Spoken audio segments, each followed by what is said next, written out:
సర్వమంగళమాంగళ్యే శివే సర్వార్థసాధకే శరణ్యే త్రయంబకే దేవి నారాయణి నమోస్తుతే. జ్యోతిషాభిమానులందరికీ నమస్కారం. మాసఫలం కార్యక్రమానికి స్వాగతం. 2025 సెప్టెంబర్ మాసంలో 12 రాసుల వారి యొక్క మాస ఫలితాలు. ఇప్పుడు 12 రాసుల్లో ముందుగా మేషరాశి వారు. ఈ సెప్టెంబర్ మాసం అన్నటువంటిది రిపీట్ ఈ సెప్టెంబర్ మాసము అనేటువంటి ఈ ఆంగ్ల మాసంలో భాద్రపద ఆశ్వీజ తెలుగు మాసాలు రెండు మిళితమై ఉంటాయి. ఇక గ్రహాల స్థితిగతుల గురించి వాటి మార్పుల గురించి మనం పరిశీలిస్తే ఈ 2025 సెప్టెంబర్ మాసంలో సూర్య భగవానుడు సెప్టెంబర్ 16 వరకు సింహరాశిలో, ఆ తర్వాత కన్యా రాశిలోనికి ప్రవేశిస్తాడు. కుజుడు సెప్టెంబర్ 14 వరకు కన్యా రాశిలో ఉండి ఆ తర్వాత తులారాశిలోనికి ప్రవేశిస్తాడు. బుధగ్రహము సెప్టెంబర్ 15 వరకు సింహరాశిలో ఉండి ఆ తర్వాత కన్యా రాశిలోనికి ప్రవేశిస్తాడు. గురువు యథావిధిగా మిథున రాశిలోని ఈ నెలంతా కూడా తన సంచారాన్ని కొనసాగిస్తాడు. ఇక శుక్రుడు సెప్టెంబర్ 14 వరకు కర్కాటక రాశిలో ఉండి ఆ తర్వాత ఆయన సింహరాశిలోని ప్రవేశిస్తాడు. శని భగవానుడు మీనములో యథావిధిగానే ఆయన సంచారాన్ని కొనసాగిస్తాడు. ఇక రాహుకేతువులు రెండూ కూడా, రాహువు కుంభరాశిలో, కేతువు సింహరాశిలో తన సంచారాన్ని కొనసాగిస్తారు. గ్రహాల యొక్క స్థితిగతులు ఈ విధంగా సెప్టెంబర్ మాసంలో ఉన్నాయి.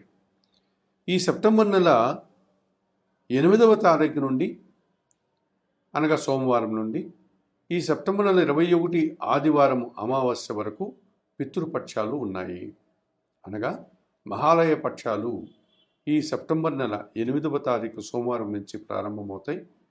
మహాలయ అమావాస్య అనగా సెప్టెంబర్ నెల 21 ఆదివారం అమావాస్యతో అవి ముగుస్తాయి. ఈ పితృపక్షాల సమయంలో పితృదేవతలను పూజించుకోవడం, వారికి పిండ ప్రదానాలు, తిలాతర్పణాలు, వారి పేరు మీదుగా ఆహారాలు అనగా అన్నము, వస్త్రాలు, ఇవన్నీ కూడా దానాలు చేసుకోవడం వల్ల పితృదేవతలు మరింతగా సంతోషించి దేవతల కంటే కూడా ఎక్కువగా మనల్ని ఆశీర్వదిస్తారు అని పెద్దలు చెప్పడం జరిగింది. ఈ పితృదేవత అర్చన కోసమే ఈ 15 రోజులు పితృపక్షాలని మన పెద్దవాళ్ళు నిర్ణయించడం జరిగింది. కనుక ప్రేక్షకులు, ఈ జ్యోతిషాభిమానులందరూ కూడా ఈ సమయాన్ని సద్వినియోగం చేసుకుని పితృదేవతల యొక్క ఆశీస్సులు పొందవచ్చు. ఇక సెప్టెంబర్ నెల 7వ తారీఖు అనగా ఆదివారం రోజు రాత్రి 10 గంటలకు సంపూర్ణ చంద్రగ్రహణం ఉంది. అది పూర్వభద్ర నక్షత్రంలో కుంభరాశిలో రాహుగ్రస్త చంద్రగ్రహణం ఏర్పడుతుంది. సెప్టెంబర్ నెల 7వ తారీఖు ఆదివారం రాత్రి 10 గంటలకు ప్రారంభమయ్యేటువంటి ఈ సంపూర్ణ చంద్రగ్రహణం 8వ తారీఖు అనగా సోమవారం తెల్లవారుజాములో 1 గంట 20 నిమిషములకు ఈ చంద్రగ్రహణం ముగుస్తుంది. అనగా చంద్రగ్రహణం యొక్క పూర్తి నిడివి 3 గంటల 20 నిమిషంలో. 7వ తారీఖు రాత్రి 10 గంటలకు ప్రారంభమై 8వ తారీఖు 1 గంట 20 నిమిషాలకు చంద్రగ్రహణం పూర్తవుతుంది. ఈ చంద్రగ్రహణం రాత్రిపూట అవుతోంది. ఆ రోజు పౌర్ణమి కనుక ఎవరికి ఎటువంటి సమస్యలు రావడానికి అవకాశం లేదు. అయితే చంద్రగ్రహణ సమయానికి ముందుగానే అందరూ ఆహారాది కార్యక్రమాలంతా ముగించుకొని ప్రశాంతంగా నిద్రపోవచ్చు. ఎవరైనా చంద్రగ్రహణ సమయంలో మేల్కొని ఉండే సందర్భం ఏర్పడితే వారు, ఇది రాహుగ్రస్త చంద్రగ్రహణం పూర్వభద్రలో ఏర్పడుతోంది కనుక దక్షిణామూర్తి శ్లోకాలు చదువుకోవడం, అలాగే శ్రీదేవి ఖడ్గమాల స్తోత్రం కానీ శ్రీ సూక్తం కానీ చదువుకోండి. లలిత సహస్రనామ స్తోత్రాన్ని చదువుకోవడం వల్ల వారు కాస్త ప్రశాంతంగా ఉండగలుగుతారు. ఇక ఇళ్లలో ఉన్నటువంటి ఆహార పదార్థాలు, బియ్యము, పప్పులు, కాయగూరలు, పండ్లు, వీటి మీద దర్భపూసలను పెట్టి ఆ మరుసటి రోజు సోమవారం తెల్లవారుజాములో సూర్యోదయ సమయానికి అందరూ నిద్రలేసి ఇంటిని శుభ్రం చేసుకొని స్నానం ఆచరించి ఆ దర్భపూసలను తీసి పడవేసి ఆ ఆహార పదార్థాలన్నీ యథావిధిగా వాడుకోవచ్చును. సోమవారం రోజు ఉదయం స్నానం ఆచరిన తర్వాత ఇంటిని శుద్ధి చేసుకున్న తర్వాత మీరు పేద బ్రాహ్మణులకు కానీ పేదలకు కానీ మినుములు, బియ్యము, శనగలు దానం చేయడం వల్ల ఈ చంద్రగ్రహణానికి సంబంధించినటువంటి ఏవైనా ప్రతికూల ఫలితాలు ఉంటే వాటి నుంచి మీరు బయటపడడానికి అవకాశం ఉంటుంది. ఇక ఈ 2025 సెప్టెంబర్ మాసంలో 12 రాశుల గురించి మాట్లాడుకునేటప్పుడు 2025 సెప్టెంబర్ మాసంలో మీనరాశి వారి యొక్క మాస ఫలితాలు. ఈ మీనరాశి వారికి 2025 సెప్టెంబర్ మాసంలో 4 గ్రహాలు అనుకూలంగా ఉన్నాయి, 4 గ్రహాలు ప్రతికూలంగా ఉన్నాయి. అనగా 50% శుభ ఫలితాలు, 50% ప్రతికూల ఫలితాలు, మిశ్రమ ఫలితాలని అందించే వాతావరణం మీనరాశి వారికి 2025 సెప్టెంబర్ మాసంలో ఉంది. మరి 2025 సెప్టెంబర్ మాసంలో మీనరాశి వారికి షష్టాధిపతి అయినటువంటి సూర్య భగవానుడు సెప్టెంబర్ నెల 14 వరకు షష్టమ భావంలో సింహరాశిలో సంచరించడం వల్ల గట్టి పోటీని ఎదుర్కొని అభివృద్ధి పథంలో ముందుకు సాగుతారు.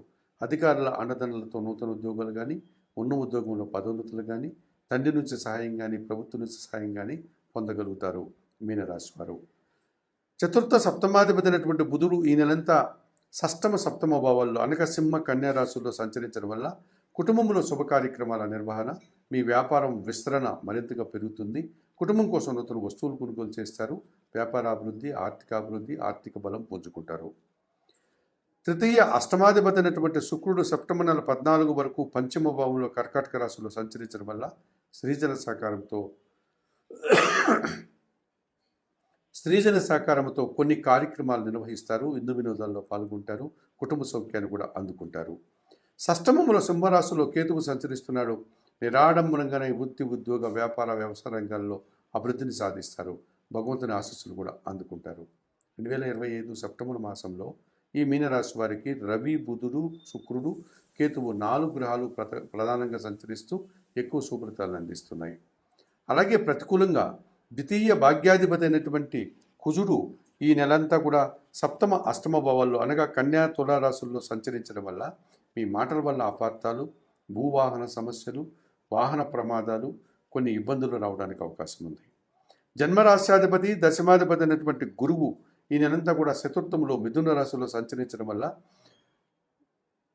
కుటుంబంలో అశాంతికి అవకాశం ఉంది. దుబారా ఖర్చులు రావడానికి అవకాశం ఉంది. వృత్తి, ఉద్యోగ, వ్యాపారంలో పనిభారము, శ్రమ పెరిగే సూచన కనిపిస్తుంది. లాభ వ్యయాధిపతి అయినటువంటి శని భగవానుడు జన్మరాశిలో మీనరాశిలోనే సంచరించడం వల్ల బద్ధకం వల్ల, సోమరితనం వల్ల కొన్ని పనులు వాయిదా వేసుకుంటారు. రావాల్సిన ఆదాయం వాయిదా పడుతుంది. శ్రమ, పనివారి సహకార లోపం స్పష్టంగా కనిపిస్తుంది. వ్యయములో అనగా కుంభరాశిలో రాహువు సంచరిస్తున్నాడు. విదేశీ వ్యవహారాలు ప్రతికూలంగా ఉంటాయి. దుబారా ఖర్చులు, దుబారా ఆలోచనలు, మోసపూరితమైనటువంటి వ్యక్తుల వల్ల నష్టాలు వచ్చేటువంటి సూచన కనిపిస్తుంది. 2025 సెప్టెంబర్ మాసంలో మీనరాశి వారు తప్పనిసరిగా వ్యయములో ఉన్నటువంటి రాహుదోషం నుంచి బయటపడడానికి కనకదుర్గాదేవి దర్శనం, శ్రీదేవి ఖడ్గమాల స్తోత్ర పారాయణం చేసుకోండి.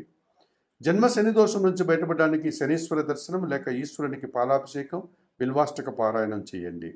చతుర్థ గురుదోషం నుంచి బయటపడడానికి దత్తాత్రేయ స్వామి వారి దర్శనం, గురుచరిత్ర పారాయణం చేసుకోండి. అష్టమ కుజదోషం నుంచి బయటపడడానికి సుబ్రహ్మణ్య స్వామి దర్శనం, సుబ్రహ్మణ్య స్వామికి పాలాభిషేకం, సుబ్రహ్మణ్య కరావలంబ స్తోత్ర పారాయణం, అలాగే కందిపప్పు దానం చేయడం వల్ల ఈ మీనరాశి వారు 2025 సెప్టెంబర్ మాసంలో మరింతగా మంచి ఫలితాలను అందుకోగలుగుతారు. 2025 సెప్టెంబర్ మాసంలో కుంభరాశి వారి యొక్క మాస ఫలితాలు. ఈ కుంభరాశి వారికి 2 గ్రహాలు మాత్రమే అనుకూలంగా సంచరిస్తూ 20 నుంచి 30% సుఫలితాలు అందిస్తున్నాయి. 6 గ్రహాలు ప్రతికూలంగా సంచరిస్తూ 60 నుంచి 70% ప్రతికూల ఫలితాలకు అవకాశం ఉంటుంది. గ్రహాలు ప్రతికూలంగా ఉండే సమయంలో ఈ కుంభరాశి వారు మౌనం వహించాలి. తమ పని తాము చేసుకుంటూ వెళ్ళాలి. భగవంతుని మీద భారం వేయాలి. రాబోయే మంచి రోజుల కోసం నిరీక్షించాల్సి ఉంటుంది. 2025 సెప్టెంబర్ మాసంలో ఈ కుంభరాశి వారికి పంచమ అష్టమాధిపతి అయినటువంటి బుధుడు ఈ నెలంతా కూడా సప్తమ అష్టమ భావాల్లో అనగా సింహ కన్యా రాశుల్లో సంచరించడం వల్ల మీ ఆలోచనలు కార్యరూపం దాలుస్తుంది. సంతానం విషయంలో శుభ ఫలితాలు అందుకుంటారు. వ్యాపారాభివృద్ధి, ఆర్థికాభివృద్ధి, ఉద్యోగంలో పదోన్నతులు, ఆర్థికంగా బలం పుంజుకుంటారు. మరి ద్వితీయ లాభాధిపతి అయినటువంటి గురువు పంచమ భావంలో మిథున రాశిలో సంచరిస్తున్నాడు కనుక సంతానం విషయంలో సుపరిణామాలు, మీరు అనుకున్న పనులు అనుకున్నట్లుగా పూర్తి చేస్తారు. మీ మాటకు విలువ పెరుగుతుంది. సమాజంలో గుర్తింపు, విద్యా సంబంధం విషయాల్లో కూడా మంచి ఫలితాలను అందుకుంటారు. మరి 2025 సెప్టెంబర్ మాసంలో ఈ కుంభరాశి వారికి బుధుడు, గురువు ప్రధానంగా 2 గ్రహాలు అనుకూలంగా సంచరిస్తూ 20 నుంచి 30% శుభ్రతలు అందిస్తున్నాయి. అయితే ప్రతికూలంగా సప్తమాధిపతి అయినటువంటి సూర్య భగవానుడు సప్తమ అష్టమ భావాల్లో అనగా సింహ కన్యా రాశుల్లో సంచరించడం వల్ల ఈ కుంభరాశి వారికి జన సంబంధాలు చెడిపోతాయి. జీవిత భాగస్వామితో మనస్పర్ధలు, తండ్రితో మనస్పర్ధలు, అధికారులతో అభిప్రాయ భేదాలకు అవకాశం ఉంది. అనారోగ్య సమస్యలు కూడా ఇబ్బంది పెట్టే సూచన కనిపిస్తుంది. తృతీయ దశమాధిపతి అయినటువంటి కుజుడు ఈ నెలంతా అష్టమ భాగ్యభావాల్లో కన్యా తులారాశిలో సంచరించడం వల్ల వాహన సమస్యలు, అలాగే వాహనాలకు సంబంధించినటువంటి ఇబ్బందులు కానీ, జన సహకార లోపం కానీ, అభిప్రాయ భేదాలు, భూవాహన సమస్యలు ఇబ్బంది పెట్టే సూచన కనిపిస్తుంది. చతుర్థ భాగ్యాధిపతి అయినటువంటి శుక్రుడు సప్తమ భావాలు అనగా కర్కాటక సింహరాశుల్లో ఉండటం వల్ల స్త్రీలతో మనస్పర్ధలు, అభిప్రాయ భేదాలు, చిన్న చిన్న అవమానాలకు అవకాశం ఉంది. జన్మరాశ్యాధిపతి వ్యయాధిపతి అయినటువంటి శని భగవానుడు ద్వితీయములో మీనరాశిలో సంచరిస్తున్నాడు. ఏలినాటి శని 2వ భాగంలో ఉంది. పని భారము, శ్రమ, మాటల వల్ల అపార్థాలకు అవకాశం ఉంది. ఇక జన్మరాశిలో అనగా కుంభములో రాహువు ఒక రకమైనటువంటి దుబారా ఖర్చులు, మాటల వల్ల సమస్యలకు అవకాశం కనిపిస్తుంది. విదేశీ వ్యవహారాలు కూడా ప్రతికూలంగా ఉంటున్నాయి. సప్తమంలో సింహంలో కేతువు సంచరించడం వల్ల ఎదుటివారితో నిరాశ, అశాంతికి అవకాశం ఉంటుంది. 2025 సెప్టెంబర్ మాసంలో ఈ కుంభరాశి వారు తప్పనిసరిగా జన్మరాశిలో ఉండే రాహువు, సప్తమంలో ఉండే కేతు దోషం నుంచి బయటపడడానికి శ్రీకాళహస్తీశ్వర ఆలయానికి వెళ్ళి రాహుకేతు పూజ నిర్వర్తించుకోండి.